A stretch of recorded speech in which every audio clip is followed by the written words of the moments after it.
반갑습니다. 말씀과 함께 하루를 시작하는 주님의 백성들을 예수님의 이름으로 축복합니다. 하나님께서 오늘 우리에게 주신 말씀은 느헤미야 7장 5절에서 73절까지입니다.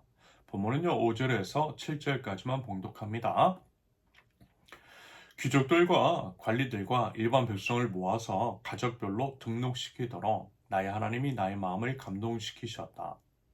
마침 나는 일차로 돌아온 사람들의 가족별 등록부를 찾았는데 거기에는 다음과 같이 적혀 있다. 바빌론 왕 느부갓네살에게 사로잡혀 바빌로니아로 끌려간 사람들 가운데서 많은 사람들이 바빌로니아 각 지방을 떠나 제 고향 땅 예루살렘과 유다로 돌아왔다. 그들은 수르바벨과 예수아와 느헤미야와 아사랴와 라아마와 나하마니와 모르드게와 빌산과 미스베렉과 비그웨와 느흠과 바나가 돌아올 때에 함께 돌아왔다. 이스라엘 백성의 명단과 수는 다음과 같다. 아멘. 첫째, 하나님의 감동으로 시작하라. 5절입니다. 느헤미야는요 이렇게 고백해요. 5절 보시면요. 나의 하나님이 나의 마음을 감동시키셨다. 무슨 얘기냐? 느헤미야가 지금 귀환한 백성들을 가족별로 등록하고자 하는 것은요. 자기 임무대로 결정한 것이 아니었다라는 것입니다. 자신의 뜻, 자신의 생각, 자신의 계획이 아니었어요. 오히려 하나님께서 그의 마음을 감동을 주셔서 시작한 것입니다. 여러분 인구조사 하면 떠오르는 인물이 있죠. 바로 다윗입니다. 하나님의 마음에 합한 사람이라고 불린 다윗. 비록 그가 하나님 앞에 참 대단한 사람이고요. 하나님께 인정을 받았던 인물이지만 완벽하진 않았어요. 그렇다고 해서 완벽하지 않았고요. 인간적인 결함이 있었어요. 인생에서 중대한 실수도 저질러요. 여러분 오직 완벽하신 분은 우리 예수님밖에 없지요. 이것이 바로 우리 예수님을 믿고 따르고 의지해야만 하는 이유입니다. 그러면서 이런 불완전함 그리고 실수 같은 것에도 불구하고 하나님께서 다윗을 인정해 주셨던 것처럼 우리도 하나님께서 용서해 주시고 보듬어 주시고 일으켜 주시더라는 것입니다.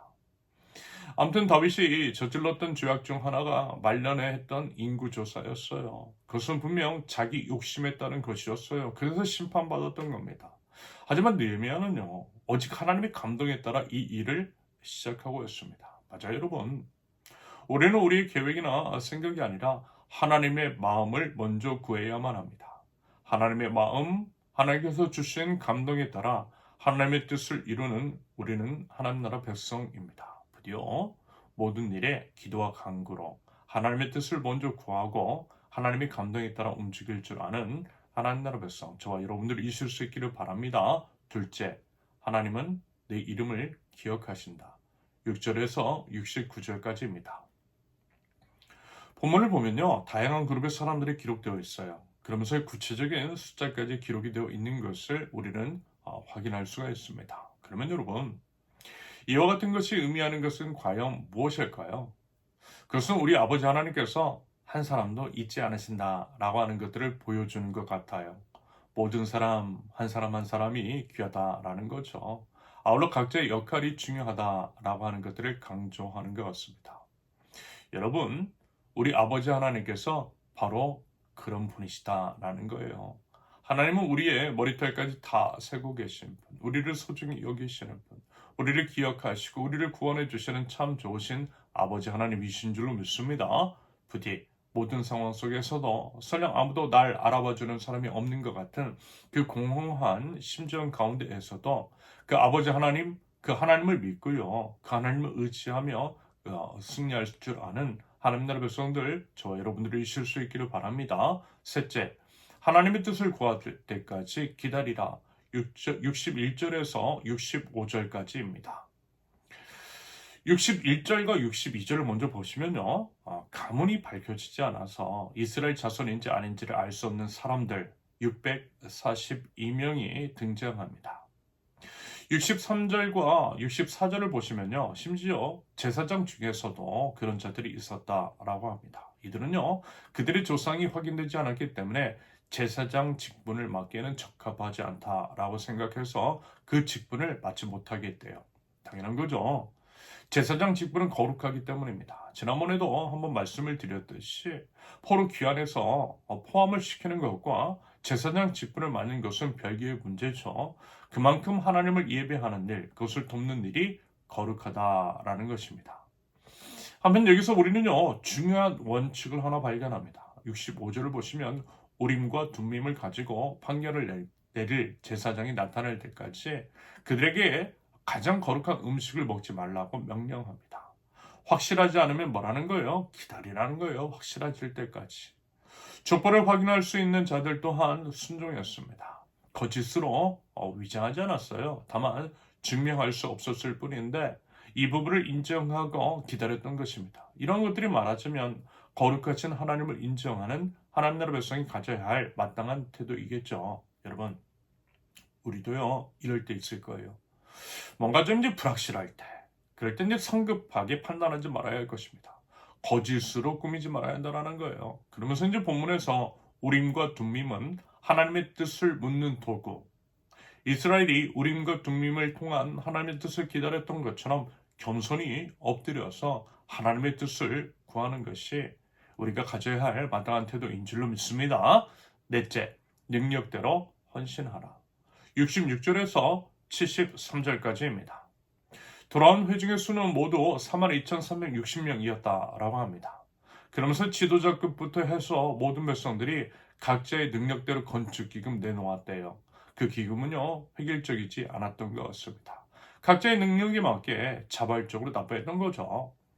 맞아요, 여러분. 하나님의 일, 하나님의 과업, 하나님의 공동체를 위해 각자 자발적으로 동참하는 것이 맞아요. 그리고 모두 함께 해야만 합니다. 그리스도의 몸으로서 함께 지어져가는 하나님 나라 공동체는 그래야만 하는 거예요. 그러면서 하나님은 중심을 보시더라는 것. 여러분, 두렙동 과부의 헌신을 다들 기억하시잖아요. 하나님은 액수가 아니라 마음의 중심 보세요. 그 마음이 어디를 향해 있는지, 하나님을 바라고 있는지, 아니면 자기 자신을 바라고 자기 욕심을 위해서 인지를 바랍니다. 가만 보니까요, 이런 사람들이 있어요. 공동체에 대한 책임을 지지 않는 사람들. 그러면서 공동체에서 누릴 수 있는 것들을 누리기만 하는 사람들. 여러분, 이래서야 공동체가 온전히 유지될 수 있겠습니까? 아니요, 그럴 수 없어요. 여러분, 중심을 보시는 하나님께서도 결코 기뻐하지 않으실 것입니다. 여러분, 아무리 자꾸 보잘것이 없어 보이는 사람이라 할지라도 하나님은 그 이름 아세요. 그리고 기억하심을 기억하십시오. 성급하게 일을 처리하려고 하기보다는 무엇보다 기도로 하나님께 하나님의 뜻을 여쭐 줄 아는 인내와 믿음과 지혜가 있을 수 있기를 바랍니다. 그리고 무엇보다도요, 서로 그리고 이제 각자가 공동체에 대해서 책임을 지고 마음과 뜻과 정성을 다하여 능력대로 헌신할 줄 아는 하나님 나라 백성들, 그렇게 함께 지어져가는 선원교회 공동체 될 수 있기를 예수님의 이름으로 축원합니다. 함께 기도합니다. 하나님, 저희의 생각과 계획이 아니라 오직 하나님의 뜻을 먼저 여쭙고 하나님의 뜻을 순종하는 하나님 나라 백성 저희 되게 하옵소서. 공동체의 자리를 책임감 있게 지키며 저희 각자의 몫을 성실하게 감당할 줄 아는 저희들, 함께 하나님 안에서 한 몸으로 지어져가는 하나님 나라 공동체 선교회 될 수 있도록 주님 저희를 인도하여 주시옵소서. 예수님의 이름으로 기도합니다. 아멘. 하나님께서 오늘 주신 말씀과 각자의 기도 제목을 놓고 우리 잠시 기도합니다.